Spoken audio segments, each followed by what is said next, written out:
స్థానిక జిల్లా కలెక్టరేట్లోని సమావేశ మందిరంలో house sites regularisation GOMS number 30 పై ప్రెస్ మీట్ నిర్వహించారు. జిల్లా కలెక్టర్ డాక్టర్ ఎస్ వెంకటేశ్వర్ మరియు జాయింట్ కలెక్టర్ శుభం బన్సల్. అందరికీ నమస్కారం. మనకి ప్రభుత్వం నుంచి జీఓఎంఎస్ నెంబర్ 30 ద్వారా మనకి ఎక్కడెక్కడైతే అనాథరైజ్డ్గా అన్అబ్జెక్షనబుల్ ల్యాండ్స్లో చాలామంది ఇదివరకే ఇల్లులు కట్టుకొని ఉంటారు. వాళ్ళన్నిటికి కూడా రెగ్యులరైజ్ చేయడానికి ల్యాండ్ రెగ్యులరైజేషన్ ఇప్పుడు మనకి జీవో ఇచ్చున్నారు. ఇది ఇచ్చి కూడా సుమారుగా 3 నెలలు అవుతుంది. ఆల్మోస్ట్ మనకి జనవరి ఎండింగ్లో ఈ జీవో ఇచ్చారు. సో అందరికీ తెలియజేసేది ఏమంటే ఈ జీవోని కూడా స్వాధీనపరుచుకొని ఎవరెవరైతే అనాథరైజ్డ్గా అన్అబ్జెక్షనబుల్ గవర్నమెంట్ ల్యాండ్స్లో ఒక ఇల్లు కట్టుకొని ఉన్నారో వాటన్నిటిని కూడా రెగ్యులరైజ్ చేసే వెసులుబాటు ప్రభుత్వం ఇప్పుడు మనకి ఇచ్చింది. దీంట్లో మనకు కండిషన్స్ ఏమేమి ఉన్నాయంటే 2019 అక్టోబర్ 15 కల్లా 2019 అక్టోబర్ 15 కల్లా ఎవరెవరైతే ఏదైనా ప్రభుత్వ భూమిలో అన్అబ్జెక్షనబుల్ ప్రభుత్వ భూమి అంటే వాటర్ కోర్స్ పోరం బోక్స్ లేదంటే కాలువలు గట్లు లేదంటే ఏదైనా గ్రేజింగ్ గ్రౌండ్ పోరం బోక్స్ మేతబీడి పోరం అట్లాంటివి కాకుండా మిగతా ప్రభుత్వ భూముల్లో ఇల్లు కట్టుకొని కనుక ఉంటే వాటిని రెగ్యులరైజ్ చేయడం కోసం ఈ జీవో తీసుకొచ్చారు. ఇది ఏంటంటే చాలామంది కూడా ఇట్లా కట్టుకొని ఇల్లులు వాళ్ళు అవి రిజిస్ట్రేషన్స్ చేసుకోలేక అదేవిధంగా ఎప్పుడన్నా రెవెన్యూ సిబ్బంది నుంచి కూడా ఇబ్బందులు పడుతూ ఇట్లా చాలామంది ఉన్నారు. మరీ ముఖ్యంగా పట్టణ పరిసరాల్లో ఇలాంటివి చాలా ఎక్కువగా ఉన్నాయని గుర్తించి ప్రభుత్వం ఈ వెసులుబాటు కల్పించింది. ముఖ్యంగా దీంట్లో మనకేంటంటే ఇది ఏదైనా ఇండివిజువల్ ఫ్యామిలీ ఎవరైతే ఇలా వాళ్ళ ఆధీనంలో ఉందో ఇల్లు కట్టుకొని వాళ్ళు ఈ అవకాశం పొందగలుగుతారు. దీంట్లో బేసిక్ స్ట్రక్చర్ అంటే ఏదన్నా బ్రిక్స్తో కట్టుకున్న ఇల్లు యాస్బెస్టాస్ షీట్లు వేసుకున్నా అది కూడా సరిపోదు. యాస్బెస్టాస్తో రూఫ్ వేసుకున్నా కూడా that will be considered as house. అదేవిధంగా కానీ అదే థ్యాచ్డ్ హట్ వేసుకుంటే మాత్రం అది కన్సిడర్ చేయమంటే ఏదో ఈ జీవోని వాడుకొని ఇప్పుడు పొందుపరచుకోవాలనుకుంటే అది ఆ ల్యాండ్ని రెగ్యులరైజ్ చేసుకోవాలంటే అది కుదరదు. ఇది మనము women member of the family పేరు మీద రెగ్యులరైజ్ చేసుకోవాలి. ఎవరైనా అప్లై చేసుకోవచ్చు, బట్ ఉమెన్ పేరు మీద మనం రెగ్యులరైజ్ చేసి ఇస్తాము. అదేవిధంగా మనకి రేట్ వచ్చేసి ఎంత అంటే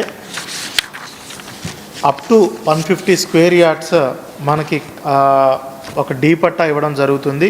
కన్వేయన్స్ డీడ్తో పాటు 2 years వరకు ఎలిజిబుల్ రైట్స్ ఉంటాయి, సేల్ రైట్స్ ఉంటాయి. 2 years తర్వాత వాళ్ళు అమ్ముకోవచ్చు. అది కాస్ట్ ఆఫ్ ఎగ్జిక్యూషన్ కూడా ఫ్రీ, అంటే ఎటువంటి రిజిస్ట్రేషన్ ఛార్జీలు కూడా వర్తించవు. 151 to 300 స్క్వేర్ యార్డ్స్కి కాను అక్కడున్న లోకల్ బేసిక్ వాల్యూ మీద, బేసిక్ వాల్యూ అంటే రిజిస్ట్రేషన్ వాల్యూ మీద 15% బీపీఎల్ కేటగిరీకి మనం ఛార్జ్ చేస్తాము అండ్ 50% ఆఫ్ రిజిస్ట్రేషన్ ఫీ మీద తీసుకుంటాము. 151 to 300 స్క్వేర్ యార్డ్స్లో ఏపీఎల్ కేటగిరీ అయితే అబోవ్ పావర్టీ లైన్, అంటే ఏపీఎల్ కేటగిరీ అంటే బేసికలీ రేషన్ కార్డు లేని వాళ్ళకి కూడా 15% కాస్ట్ ఆఫ్ అలాట్మెంట్. ఎగ్జిక్యూషన్ వచ్చేసి సేల్ డీడ్ వచ్చేసి 100% రిజిస్ట్రేషన్ ఫీ. అదేవిధంగా ఇప్పుడు 301 to 450 స్క్వేర్ యార్డ్స్కి 100% of basic value and 50% of registration fee BPL కేటగిరీకి.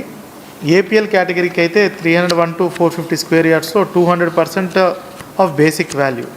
అంటే సపోజ్ 301 to 450 స్క్వేర్ యార్డ్స్ ఎవరికన్నా 400 స్క్వేర్ యార్డ్లు వాళ్ళు ఆల్రెడీ వాళ్ళ ఆక్రమణలో ఉండి ఇల్లు కన్స్ట్రక్ట్ చేసి ఉంటే ఏపీఎల్ ఫ్యామిలీ అంటే అక్కడ లోకల్ బేసిక్ వాల్యూ 1 లక్ష రూపాయలు ఉంటే అతని నుంచి 2 లక్షల రూపాయలు కలెక్ట్ చేస్తాము. ప్లస్ రిజిస్ట్రేషన్ రుసుములు కూడా మనము చేసి వాళ్ళకి ఇవ్వడం జరుగుతుంది. అబోవ్ 450 స్క్వేర్ యార్డ్స్ అంటే చాలా తక్కువ ఉంటాయి, వాళ్ళకి మాత్రం 5 times of basic value, APL BPL categorisation లేకుండా 5 times of basic value normal registration fee. ఇది అప్లై చేసుకున్న 2 నెలల్లో వాళ్ళు మనకి ఈ ఫీ కట్టవలసి ఉంటుంది. 2 నెలల్లో కట్టలేనట్టయితే వాళ్ళ అప్లికేషన్ని కన్సిడర్ చేయడానికి వీలవదు. సో మెయిన్ థింగ్ వచ్చేసి ఇక్కడ బేసిక్ వాల్యూ అంటే అక్కడ లోకల్ రిజిస్ట్రేషన్స్ వాల్యూ ఎంత ఉన్నాయో that is considered as the basic value.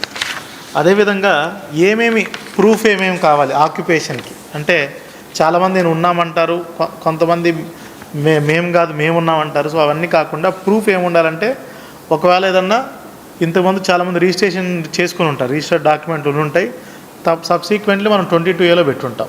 So అలాంటి రిజిస్ట్రేషన్ డాక్యుమెంట్ ఉన్నా సరిపోతుంది. ప్రాపర్టీ ట్యాక్స్ రిసీప్ట్ ఏదైనా ఉన్నా సరిపోద్ది, ఎలక్ట్రిసిటీ బిల్ ఏదైనా ఉన్నా సరిపోతుంది, వాటర్ బిల్ ఏదైనా ఉన్నా సరిపోతుంది, ఆర్ఎల్స్ ఇంకేదన్నా పొజిషన్లో ఉన్నట్టు ఆక్యుపేషన్ ఉన్నట్టు ఏదన్నా ప్రూఫ్ ఉన్నా సరిపోతుంది. దీంట్లో ఏదున్నా కూడా చాలు, అన్నీ ఉండాల్సిన అవసరం లేదు. కానీ ఇదంతా కూడా కేవలం అన్అబ్జెక్షనబుల్ ల్యాండ్స్లో అనేది గుర్తించాలి. ప్రభుత్వం కూడా దీన్ని అంటే వీలైనంత వరకు ఎక్కువ మందిని వాడుకునే విధంగా గైడ్లైన్స్ ఇచ్చింది. కేవలం కొన్ని టైప్స్ ఆఫ్ ల్యాండ్స్ని మాత్రం మనం దీంట్లో వెసులుబాటు లేదు. ఎట్లా అంటే మాస్టర్ ప్లాన్ రోడ్స్లో కానీ దేంట్లో ఉన్న వాటికి ఈ స్కీమ్ వర్తించదు. అదేవిధంగా which have come up in open approved layout, already approved layout ఉంటుంది, అప్రూవ్డ్ లేఅవుట్లో కొంచెం మనము ఓపెన్ స్పేసెస్ కానీ వదిలేస్తాం, దాంట్లో ఎవరన్నా క్లెయిమ్ చేయాలనుకుంటే అది కుదరదు. అదేవిధంగా వాటర్ బాడీస్ కానీ, బరియల్ గ్రౌండ్స్ కానీ, అదేవిధంగా చెరువుల్లో కానీ, అదేవిధంగా ఇరిగేషన్ ట్యాంక్స్లో కానీ, డ్రింకింగ్ వాటర్ ప్లాంట్స్లో కానీ ఇక్కడ ఇది అవ్వదు. అదేవిధంగా మనకి పబ్లిక్ పర్పస్ కోసం ఏదన్నా ఆల్రెడీ మనం పెట్టుంటాం, ఏపీఐసి ల్యాండ్స్, అలాంటి వాటిలో మనం ఇవ్వటానికి లేదు. అదేవిధంగా ఇంకేదన్నా very very high valuable lands మీద జరిగినట్టయితే అది కేస్ టు కేసెస్ బేస్ చేసుకొని ఇవ్వమని చెప్పున్నారు. సోఫార్ దీనికి సంబంధించి మన జిల్లాలో 955 అప్లికేషన్స్ వచ్చున్నాయి. రాష్ట్రంలోనే థర్డ్ హైయెస్ట్ అప్లికేషన్స్. గుంటూరు జిల్లాలో 5400 వచ్చాయి. రెండోది వైజాగ్లో 1500 పైచిలకు వచ్చాయి. మన జిల్లాలో సుమారుగా 1000 అప్లికేషన్లు వచ్చాయి ఈ రోజుకి. సో ఇది అందరికీ తెలియజేసేనంటే ఇది ఒక మంచి అవకాశం. ఎన్నో సంవత్సరాల నుంచి చాలామంది ఇల్లులు కట్టుకొని దాని మీద సరైన పత్రాలు లేక, డాక్యుమెంట్స్ లేక, రైట్స్ లేక ఇబ్బంది పడుతుంటారు. వాళ్ళందరూ కూడా ఈ జీవో నెంబర్ 30ని వాడుకోవాలని కూడా మీ ద్వారా మీడియా ద్వారా తెలియజేయడం అయింది. పోయిన వారం కూడా గౌరవ రెవెన్యూ శాఖ మంత్రివర్యులు మరియు మన జిల్లా ఇన్ఛార్జ్ మంత్రివర్యులు అయినటువంటి శ్రీ అనగాన సత్యప్రసాద్ గారు కూడా ఇక్కడికి వచ్చేసినప్పుడు గౌరవ శాసనసభ్యులతో, మిగతా అధికారులతో, మిగతా నాయకులతో కూడా అందరితో కూడా ఈ జీవో గురించి చాలా క్షుణ్ణంగా వివరించారు. సో ఇంకా ఎక్కువ మంది దీన్ని వాడుకోవాలని మీడియా ద్వారా అందరికి కూడా ఇన్ఫర్మేషన్ చేరవేసినట్టయితే మనకి ఎక్కువగా ఇప్పుడు తిరుపతి పట్టణంలో చాలా చోట్ల ఇప్పుడు దామినేడు కానీ, మంగళం కానీ, అదేవిధంగా మనకి కొంక చెన్నైగుంట ఏరియాలో ఎక్కువ వరకు మనకి ఇలాంటి సమస్యలు గుర్తించాం. అదేవిధంగా రేణుగుంట, ఏర్పేడు, శ్రీకాళహస్తి, నాయుడుపేట, గూడూరు, వెంకటగిరి టౌన్ పట్టణ పరిసరాల్లో కూడా చాలామంది ఇలాంటి సమస్యలతో బాధపడతారు. వాళ్ళందరికీ ఇది ఒక మంచి సువర్ణ అవకాశంగా తీసుకొని వెంటనే వాళ్ళు నియరెస్ట్ రెవెన్యూ తహసీల్దార్ ఆఫీస్లో అప్రోచ్ అయ్యి వాళ్ళ అప్లికేషన్ ఇచ్చినట్టయితే వెంటనే దీన్ని మనం ప్రాసెస్ చేసే తీసుకుంటున్నాము. ఇది కూడా ఒక డ్రైవ్ మోడ్లో జిల్లాలో చేస్తున్నాం కాబట్టి అందరు దీన్ని స్వాధీనపరచుకోవాలని కూడా మీ ద్వారా మీడియా ద్వారా కోరుకుంటున్నాము. Thank you.